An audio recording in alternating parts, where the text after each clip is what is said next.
What's up, guys? I hope everybody's having an awesome day. I wanted to go ahead and do a review on the 3-piece drill activated brush set by Pro Elite. I had purchased these at AutoZone for around $6 and change and wanted to go ahead and give them a try. So let's go ahead and get started right after this.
Alright guys, so I wanted to go ahead and read some of the literature that's on the box, and it says usage: all brushes feature a 1/4 inch quick change shank that will allow them to work with your cordless drill or impact drill.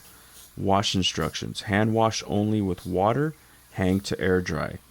Care instructions: test a small area to prevent damage. Beware not to bump the black plastic backing plate at higher speeds to prevent scuffs.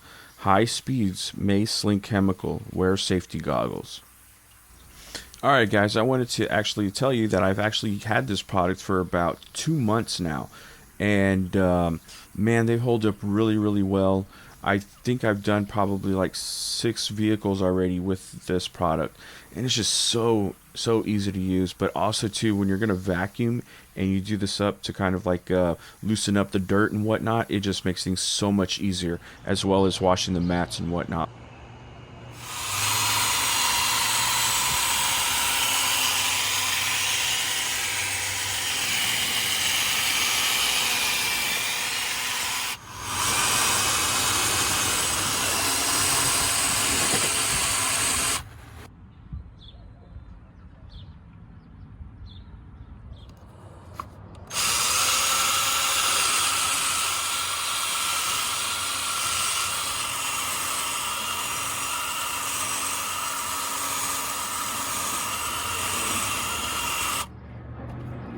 Alright guys, if you liked the video, don't forget to hit that like button. Also, don't forget to subscribe, and hope everybody has an awesome day. Take care.